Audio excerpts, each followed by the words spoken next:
Hey there, Spencer here, and we are going to go into our Managing the Visit Skills Workshop.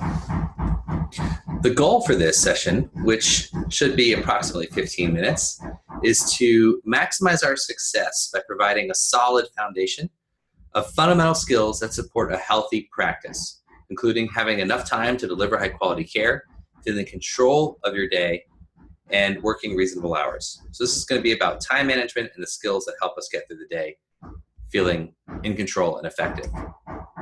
By the end of the session, you'll be able to describe the fundamentals that support successful visit management, build confidence through discussion and practice of specific approaches to common scenarios, and identify techniques and strategies to apply to your own practice that you can start doing today. So in thinking about this, I wanted to present you with an analogy, which is that managing a visit and really nailing it is akin to a theater performance.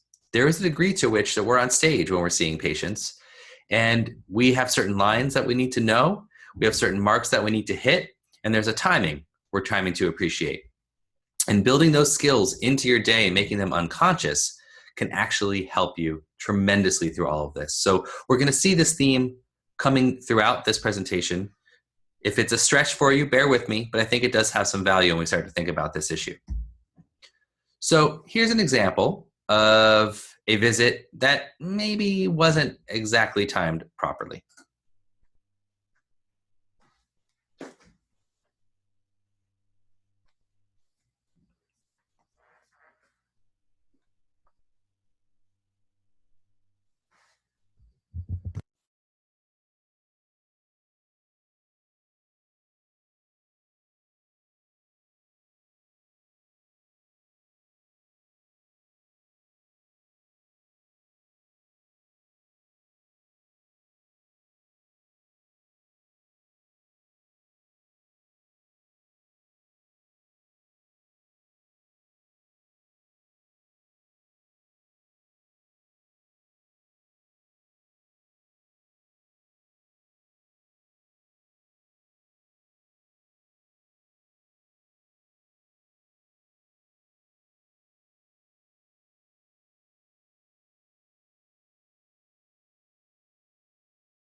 So that was veteran primary care clinician in San Francisco, Angela Powlin, demonstrating an encounter where maybe she wasn't quite conscious of time as much as she should have been, depending on the visit.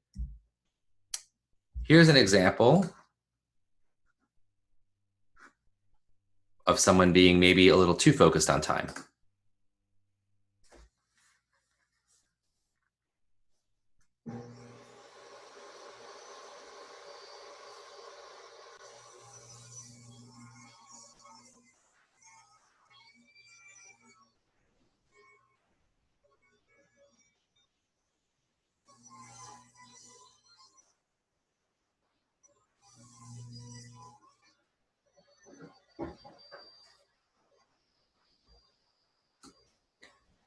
And that was veteran provider and leader Meg Scott demonstrating maybe sharing a little too much information about our time concerns and not focusing enough on the patients. So there's a balance to be struck for sure. Now, here's an example of, well, not one medical clinicians, but some folks who show how timing can really affect the experience.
So again, you can see that having your lines down and your timing impeccable really makes a difference, as Abbott and Costello show us.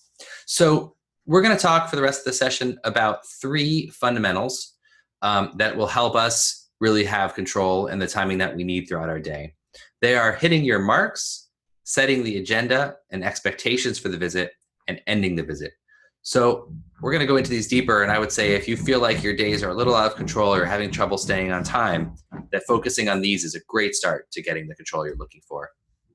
So in terms of hitting your marks, the first thing is to start visits on time. If visits don't start on time, then it's pretty darn hard to stop them and end them on time. Now, of course, patients may have needs that go beyond the visit constraints, and sometimes we just have to make that call and spend more time with the patient than originally intended through the visit. And of course, anybody can run late from time to time. But I would argue that starting your visits on time and trying your best to stay on time through the day has a number of downstream benefits. First of all, it removes your stress level from feeling like you're going to be late. If you feel confident that you're going to be on time for most of your visits, you're going to feel more relaxed.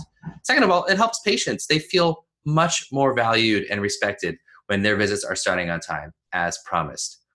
And third, you don't have to waste any time apologizing or trying to catch up or doing any of the other things that can actually be time wasters when the visit is starting late.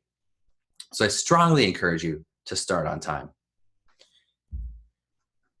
Here's a good example of one of our preeminent comedians, Jerry Seinfeld, explaining why starting on time matters to him.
So it's a good reminder of what we're doing different at One Medical and how important that is for our patients and for us. So the second aspect of hitting your marks is really knowing how long each visit and each visit segment should take and being kind of conscious of that during the visit. So it's easy to kind of sit down with a patient who's got a lot going on, start asking them genuinely what's going on with them, taking a good history, and finding that you've already spent over half your visit or more talking with the patient and not realizing it. Most of the time when I see a patient for a physical, depending on the patient, I can predict pretty well about how long the initial history and sit down portion should take. For most patients, it's actually pretty short, 5 minutes, maybe 6, 7 minutes. Of course, new patients take a little bit longer to get to know, but I'm always thinking about when am I going to get them up on the table and move through the next segment. I've got a pretty standard physical exam for physicals, for example, and I tend to know how long it should take before I'm back sitting down with the patient and really diving into some of the work that we're doing around whatever their health goals are or whatever else is going on with the physical. Similarly, for some of those common visits, like when someone comes in for a cold, a cough, headache, musculoskeletal injury, depression, anxiety, insomnia, those kinds of things that whatever you see regularly in your practice, it's helpful to know about how long that should take on average for patients and about how much time you should be spending talking with the patient, when you should be getting up, moving to the physical, and then sitting back down and investing in that last part of the visit. Starting to be aware of that and having that internal or even having an external clock keep you on track is really important and takes away a lot of the anxiety and kind of nebulous aspect, gray areas around staying on time. Thirdly, you along those lines, when you've kind of gone outside that expectation and you feel like, uh-oh, this visit has gone off track or it's just going to a place where it needs to go, but it's taken a little bit longer than expected, you've got to learn to bring it back or to improvise.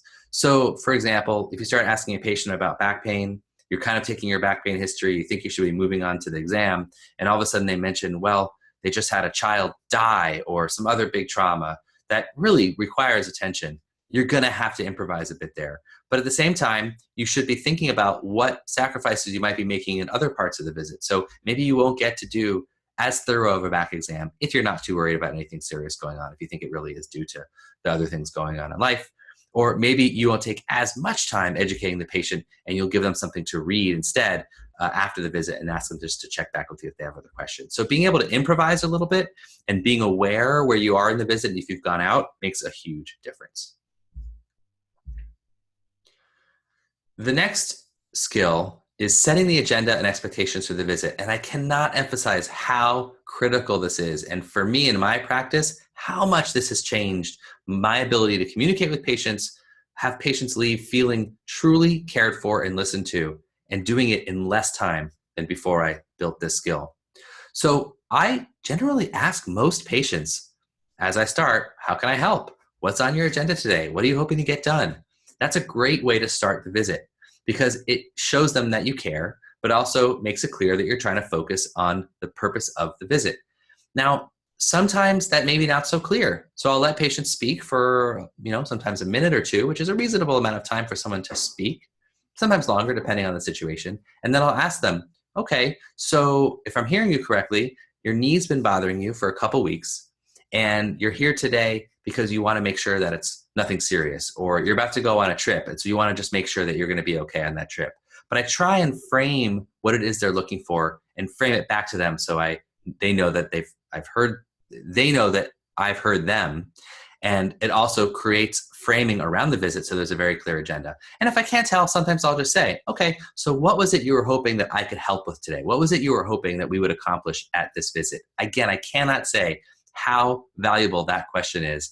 And at the outset, it feels maybe a little awkward to ask that, but it is so fantastic. That's all I can say. I would encourage you to just try it, even if it's uncomfortable with your next few patients. Just ask them, so what was it you were hoping that we could accomplish, especially if it's not clear, or just repeat back to them. Okay, so you're here because you're having a headache and you wanted to make sure that it's not anything dangerous and see if there's anything we can do to help. Something like that is so helpful at setting the agenda and expectations and really framing the visit so that it can end on time. This is kind of the second point, learning to set patient expectations and get buy-in. So sometimes they might say, well, I was here because I've been having some trouble sleeping. I've also been having some shortness of breath. My knee's been bothering me. I have a rash I want you to take a look at. And I also wanted to get a bunch of refills and referrals. Well, you might say to the patient, okay, that's great. I think we can do all of that at some point, but I don't think we're going to get it done today. So were there 2 or 3 things you think that are most important, or what can we decide together we want to get done? So set their expectations, and it's not going to get all done today, and then get them to buy into the plan by saying, okay, so what is it that you'd like? Or so if we're able to address your knee and your refills, is that good for today? It's okay to have these kinds of negotiations. It doesn't undermine our authority or actually, make it more difficult to manage patients. It actually makes it much easier, in my opinion. Sometimes you can use this question: what is the most important thing that we address today? If people have a bunch of stuff on their list, they might surprise you. And the most important thing they want is just to have this spot looked at on their arm, and they're happy to talk about their depression and insomnia the next time they come in. And that may be all there is time to do anyway. So asking patients, getting it above board, what are we doing? What's our agenda? What are our expectations? Is huge. And finally, lists can be your friend. So it's fine if patients get out their list. I always say, that, great, let's take a look. Then you can get everything out up on the table, so they're not asking you a bunch of things at the end of the visit, and you can use that list to do the things that are in this all these other bullet points, like identifying what's more important, getting expectations set, and really knowing exactly what you're going to focus on in that visit. Really huge. And then you can go back to the list at the next visit and say, okay, next time you come in, we're going to tackle items 3 and 4. And it really helps set expectations. A lot of the challenges at the time are around misexpectations. Patients think that they're going to have all this done. We think we have to do it for them, and then we're off to the races. Lastly, building the skill at ending the visit is really logically, and I can't tell you again how important this is, really meaningful to being on time. So I tend to say that trying to be done about 5 or 10 minutes before the next patient is the best bet. I understand that this is incredibly challenging a lot of the time to do every time. Certain patients, it's never going to happen. And some of us, I've heard just say that we prefer to spend the whole visit with the patient and do our charting after. And that's okay. That just means we're not going to have time during our day to get stuff done. But if you're getting 5 minutes back from each visit and you're doing 16 visits per day, that's 80 minutes or an hour and 20 minutes that you have that you're able to get other stuff done that you're not getting done during the day. So I would still encourage you to rethink this. It can feel really challenging, but just getting in the habit of thinking in your head that, okay, if I've got a 30-minute slot, that means I'm actually going to be done in 20, 25 minutes is huge. Now, some patients expect 30 minutes, and we've done some things within One Life and our scheduling system to really signal that it's not the full 30 minutes, it really is 20 minutes. But I think this is one of those times where it sometimes takes a difficult conversation and being able to call it out and saying, listen, I just need to clarify expectations here. If we have an 11 to 11:30 slot, we're really going to be finishing around 11:20 or so, because I need some time to finish up with your chart and prepare for the next patient. And I do that with the patient ahead of you, and I'll do that with the patient after you. And that's how things stay fair and on time for me. And again, most patients should be responsive to that. If you're carving out that time, then you've got time to finish the note. That is the most valuable investment you can make in your time. I strongly believe that charting later, the longer it is between when the visit completes and when you chart, and again, I'm speaking from my own experience, but I've seen this in others too, the longer it takes to actually complete the note. If it takes 2 minutes to finish up the note right after the visit, it's going to take 5 minutes later that day. It could take 15 minutes if you do it the next day or the day after. So you're getting a huge return on the investment if you work on finishing that note right away. If you still have any time, then you can look for things that could be completed right then, right? Signing off on a lab, maybe responding to a message, but don't dive into things that are going to take longer, because if you actually kind of have a bunch of things going at once and don't complete things, you're going to have to catch up every time you come back to that task, and it ends up being less efficient. In terms of ending the visit with patients, we want to develop natural ways to signal the visit is ending. So sometimes I think about how in school, right, like students would start closing up their notebooks, clicking their binders, cleaning up their books and papers, and that would kind of let the teacher know, oh, okay, I guess there's 2 minutes left. So, all right, well, good luck, class. So I think it's kind of the same thing when we're kind of trying to cue a patient. Sometimes just stopping typing or, telling them that, oh, I guess our visit's coming to an end. Something like that can really help signal to the patient that it's ending. And you can actually be more explicit. I mean, you can use some specific tools like saying, okay, great, so I'll walk out front with you, or let me give you my card, or let's go upstairs up front and get the guys to get you set up for our next visit or something like that. It's okay to be a little bit more clear that the visit is ending. I don't think we want to be too blunt, so just saying, well, I'm out of time is probably a little rough. Again, it depends on the patient, but there are other ways to be really clear that the visit time has ended and you've got to move on to your next patient. So just wanted to share a few more top 10 time-saving tips. Some of these are kind of reminders of what we just talked about. But number one, develop routines. So being consistent is being efficient. Number two, having good rapport and trust with your patient is time saving. So once you guys get to know each other, you can get a lot more done with a lot less time. Establish an agenda at the start of the visit that will fit in the visit time. So when you guys are doing that negotiation, make sure that you feel confident that what you guys are talking about will get done in that visit. Lists are great. Remember, you don't have to do everything on the list in that visit. Use cues to communicate the visit is ending and be clear if you need to. Train your patients. So educate them early to avoid the time sucks. So for example, tell patients, hey, you know what? Email is great if you have a quick question. Otherwise, I'd recommend coming in to talk about it with me. And that can save you getting those long emails from patients and ending up in those conversations that could take a lot of time outside of your FaceTime with patients. Definitely try to finish your notes before you see your next patient. What a huge time saver that has been for me. Avoid extreme multitasking. So this means working on things that you can complete in the time you have, so not having a whole bunch of tasks open. Use snippets. So especially if you're doing anything the same way 3 times, you can create your own snippets, stick those right in your notes, and cut down your documentation time. Remember that we have a team of people that are all working together to make us more efficient. So knowing what is appropriate for admins, plebs, the virtual team, and our colleagues to help us with can be really helpful in offloading us from doing all the tasks that might be weighing us down. And finally, there are going to be hard days no matter what we do, and challenging patients no matter what we do. And trying to maintain our grace under pressure keeps us in tune and helps us get through the day. And the day will end no matter what, just as this presentation will end. So thanks for your attention. Please feel free to check with me or any of your leaders if you've got any questions or thoughts about this content, and have a great day.